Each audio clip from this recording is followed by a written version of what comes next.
I will start with this. I'm not a believer, nor a denier in the supernatural and such.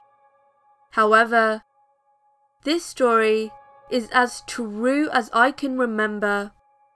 When I was younger, I would go visit my grandma down in Mexico. To be more specific, in Durango, in the municipality of Canatlan.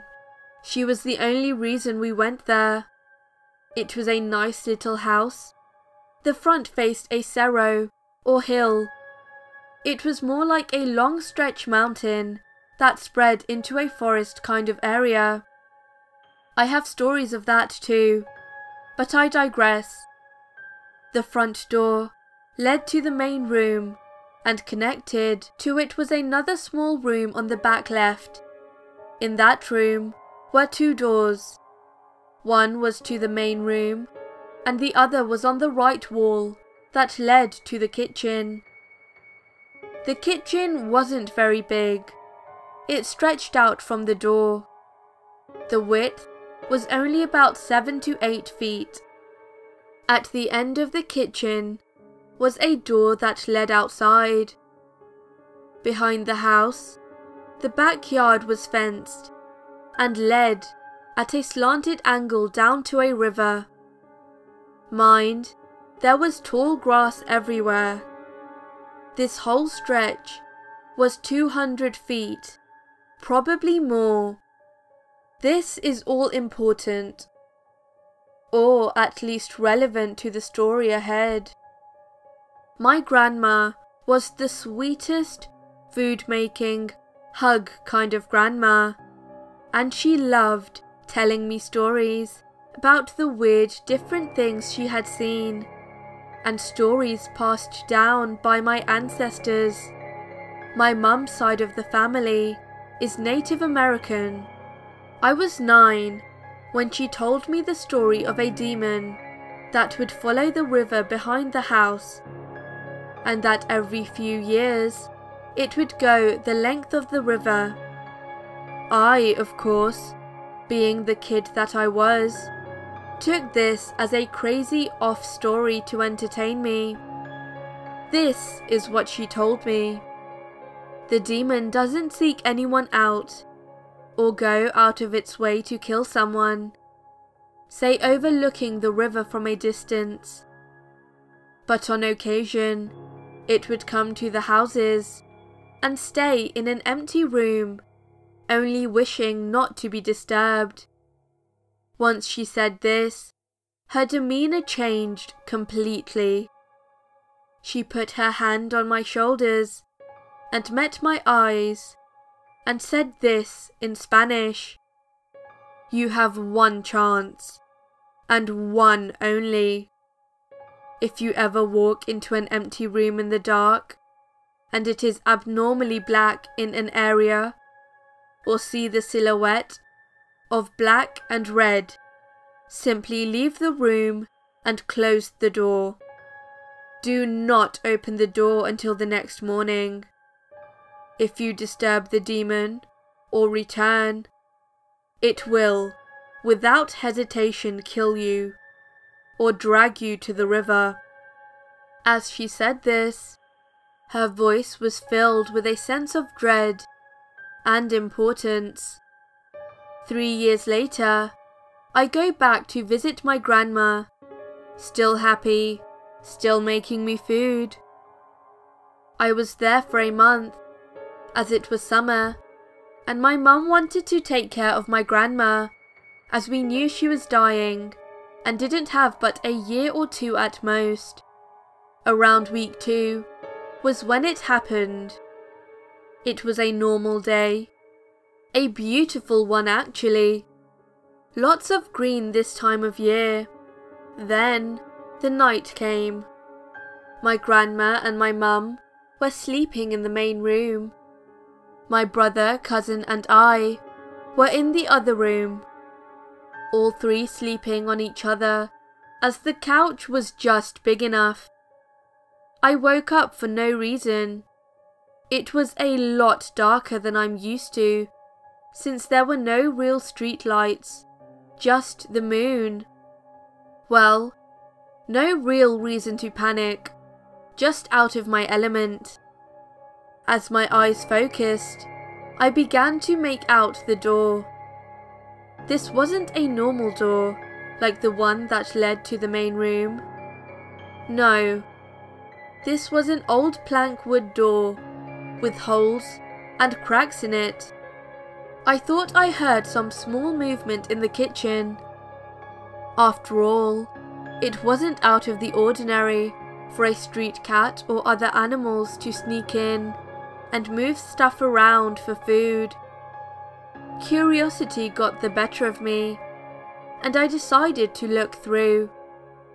I was as quiet as I could possibly be, not because of the usual eerie or dread feeling, more in line that any noise was much louder, as there were no cars or city noises, just silence.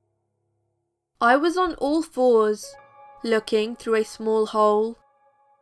I looked around, and nothing. It just seemed kind of empty.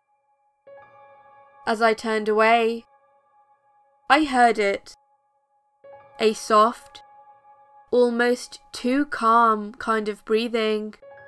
I looked again, but this time I decided to look for a longer period of time, to let my eyes adjust.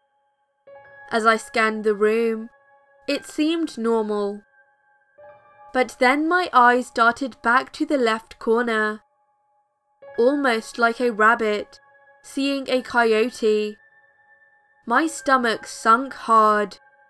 I saw something huddled in the corner. My mind told me to scream for help, but my instincts told me not to move a muscle. That is, until I heard a noise, almost like wood breaking. Then again, as I realized what it was, the terror truly set in. I saw it move, and in an instant, I placed my back to the door as the cracking continued. When it stopped, a red soft glow began to come through the cracks in the door. The breathing got louder, but kept the same pace. When I heard the breathing, my eyes darted to my brother and cousin, who, to my surprise, were locked motionless as they faced the door, eyes wide open. We heard some wood utensils that were hanging, moving, and the glow with it. As this happened, we heard the door to the outside make a small creak, and the glow disappeared. We heard it move slowly through the tall grass down to the river. Some minutes later, we heard dogs barking in the distance, almost as if being mauled. I fell asleep on the door. The next morning, my grandma woke us up to make breakfast, and she saw my face was pale.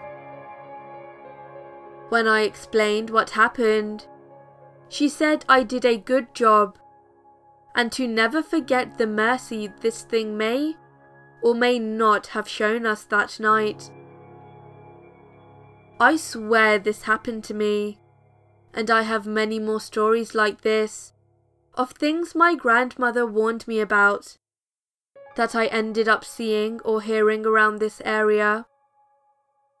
What is even more creepy was that most of the time I would see or hear what she would describe without me telling her beforehand. My crazy, mentally ill uncle also lived on the property, but his hut was on the far left side if you were facing the front door. His story is crazy and sad too. He also claimed to have seen stuff. No one that I talked to that has lived in that area for a long time has denied seeing crazy stuff. Let me know if you want more or have questions. Thank you for listening.